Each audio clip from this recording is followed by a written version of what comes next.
All right. The question is, what is the astral slash shadow realm?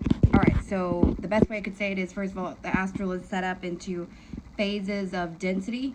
So what I would basically consider, there's the lower astral, the middle astral, and the higher astral is usually how it's broken down.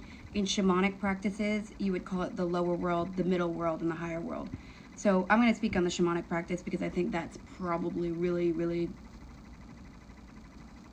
palatable way to see it, and I'll describe the other kind in a different video. But the lower world is very instinctual. When shamans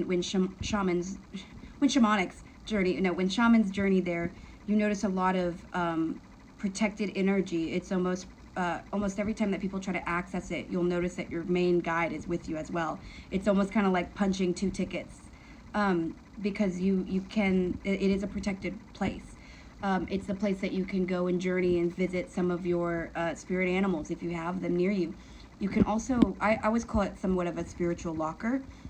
When somebody does a lower world meditation, it is almost like kind of setting aside with a lot of love and intention certain hardships and heartaches that can make it really hard and challenging to operate here. An example would be like if I had lost a child, and then imagine that I'm also up for this giant promotion that I've been working towards now for 5 years. How do you do that?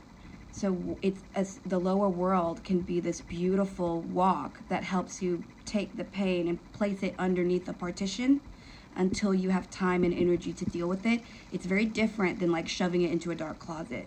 It's almost with deep love that we lay to rest energies that we are having trouble to manage, so that then we can metabolize them as we revisit them and go back in a little bit of a more controlled way.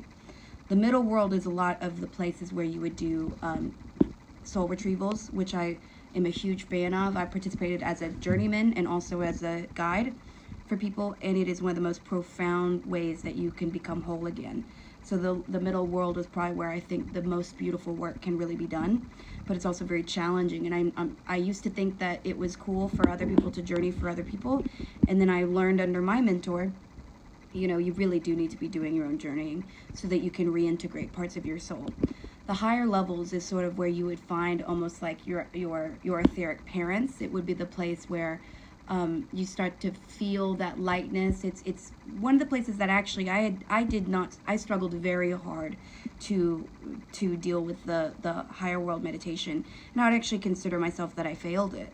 So that's more to experience for me. I can't really speak on that one fully, but I hope this helps.